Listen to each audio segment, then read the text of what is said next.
Good afternoon বন্ধুরা, কেমন আছো সবাই? আশা করছি সবাই ভালো আছো আর সুস্থ আছো। আমি রাধা, তোমরা সবাই দেখছো Delhi Bengali kitchen one and blogs.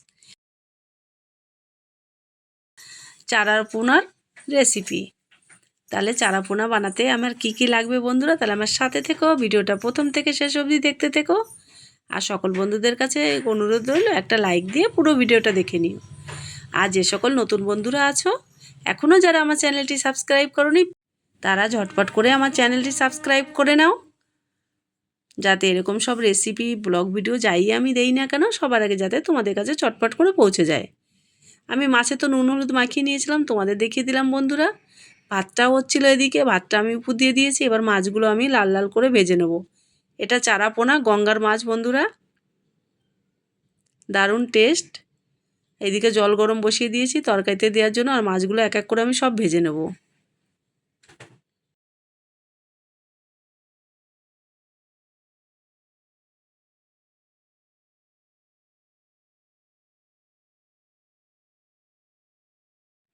মাছের তেলের মধ্যে মাছ ভাজা হয়ে গেছে বন্ধুরা। এবার মাছের তেলের মধ্যে ফুলকপিটা আমি ভেজে নিচ্ছি। আমি আলুটা আগেই ভেজে নিয়েছিলাম। আলুটা ভেজে আমি নামিয়ে নিয়েছি। দুটো পেঁয়াজ নিয়ে নিয়েছি, পেঁয়াজটাকে এরকম করে আমি গ্রেট করে নিয়েছি। সব মাছগুলো আমার ভাজা হয়ে গেছে।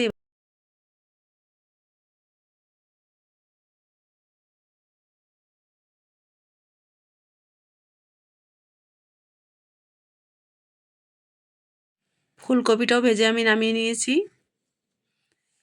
ওই মাছ ভাজা কপি ভাজা তেলের মধ্যে দিয়ে দিলাম অল্প জিরে ফোড়ন।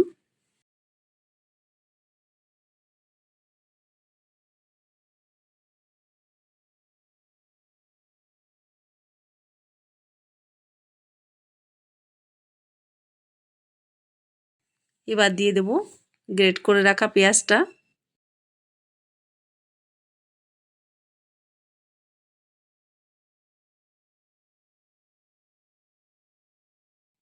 পেঁয়াজটা দিয়ে এবার আমি ধীরে ধীরে পেঁয়াজটাকে ভালো করে ভেজে নেব। দিয়ে দিচ্ছি সামান্য একটু নুন, যাতে পেঁয়াজটা একটু তাড়াতাড়ি ভাজা হয়ে যায়।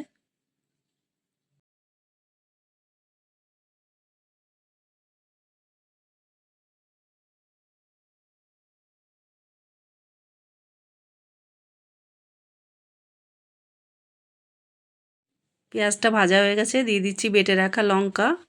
লঙ্কাগুলো একটু পাকা লঙ্কা ছিল বন্ধুরা, শিলে বেটেই রান্নাটা হচ্ছে, মানে শিলে মশলা বেটে রান্নাটা হচ্ছে।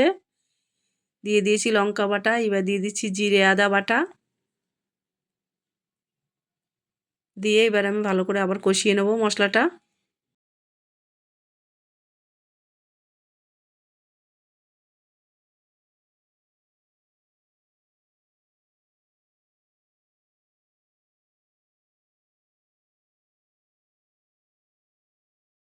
মশলাটা জ্বলে না যায় দিয়ে দিচ্ছি আমি 2 চামচ জল।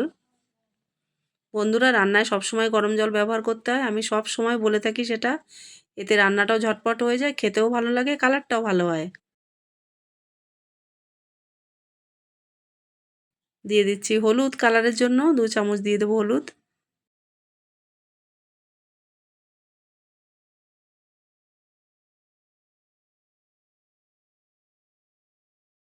হলুদটা দিয়ে আবার একটু মশলার সঙ্গে কষিয়ে নেব।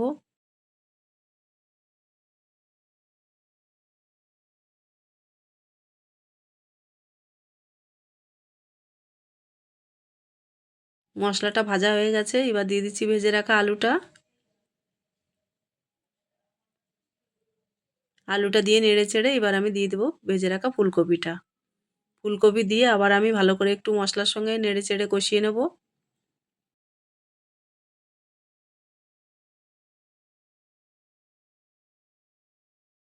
এইভাবে জিরে আদা বেটে ফুলকপি চারাপোনার ঝোল কিন্তু দারুণ লাগে বন্ধুরা, একবার করে খাওয়ার অনুরোধ রইল তোমাদের কাছে।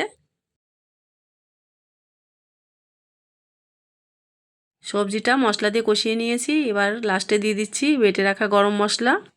গরম মশলা দিয়ে আবার আমি একটু নেড়ে চেড়ে কষিয়ে নেব।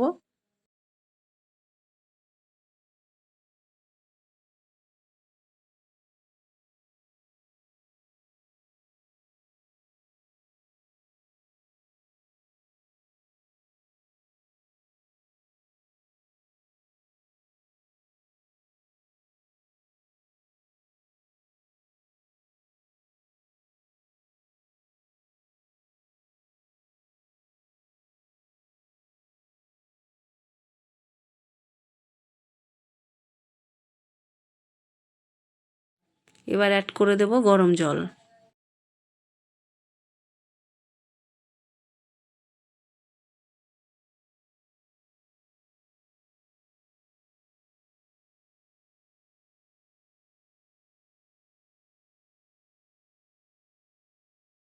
জল দিয়ে দিয়েছি, আর একটু পরিমাণে জল দিতে হবে বন্ধুরা, মাছটা দিলে জলটা কমে যাবে, তাই একটু বেশি পরিমাণে জল দেবো। জ্যান্ত মাছের ঝোল একটু হালকা ঝোল থাকলে বেশ ভালো লাগে। কপি দিয়ে চারাপোনার ঝোল।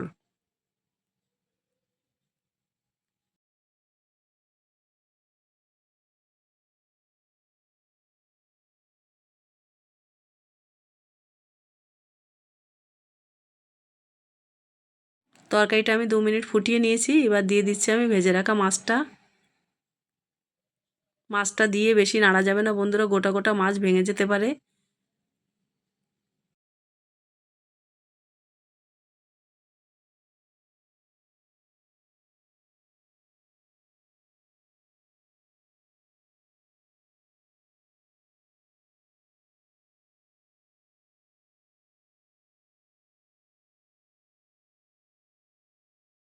সব কটা মাছ আমি দিয়ে দিয়েছি। এবার দিয়ে দেবো আমি চিড়ে কাঁচা লঙ্কা দিয়ে দেবো।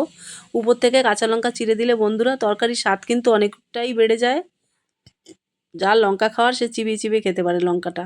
তবে যে কোনো রান্নাতে নুনটা ঝালটা কিন্তু ঠিক করে দিতে হবে, তবেই তরকারির স্বাদটা বেড়ে যাবে। তাহলে বন্ধুরা আমার রেসিপিটা তোমাদের সবার কেমন লাগলো? নতুন বন্ধুদের বলছি, যারা আমার চ্যানেলটি এখনও সাবস্ক্রাইব করোনি তারা আমার চ্যানেলটি সাবস্ক্রাইব করে নিও। বেলটা প্রেস করে অলে করে রেখো, যাতে এরকম সব রেসিপি সবার আগে তোমাদের কাছে পৌঁছে যায়।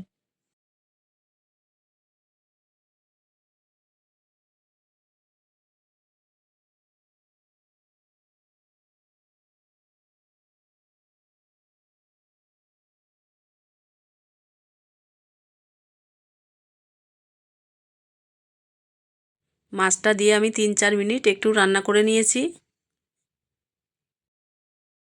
এবার কপির তরকারিতে দিয়ে দিচ্ছি লাস্টে 1 চামচ ঘি। বন্ধুরা ঘিটা দিলে পরে কপির ফ্লেভারটা অনেকটা বেড়ে যায়। যারা এখনও দিয়ে খাওনি কখনো, একবারে মানে অনুরোধ রইল তোমাদের কাছে, একটু ঘি দিয়ে দেখো লাস্টে। ফুলকপির তরকারিতে স্বাদটা অনেক গুণ বেড়ে যায়। তাহলে বন্ধুরা আমার রেসিপিটা যদি তোমাদের সবার ভালো লেগে থাকে, লাইক কমেন্ট করে দিও, কাছের লোকের কাছে শেয়ার করে দিও। আর এরকম সব রেসিপি পাওয়ার জন্য আমার এই ছোট্ট চ্যানেলটি সাবস্ক্রাইব করে তোমরা সবাই ভালো থেকো, সুস্থ থেকো।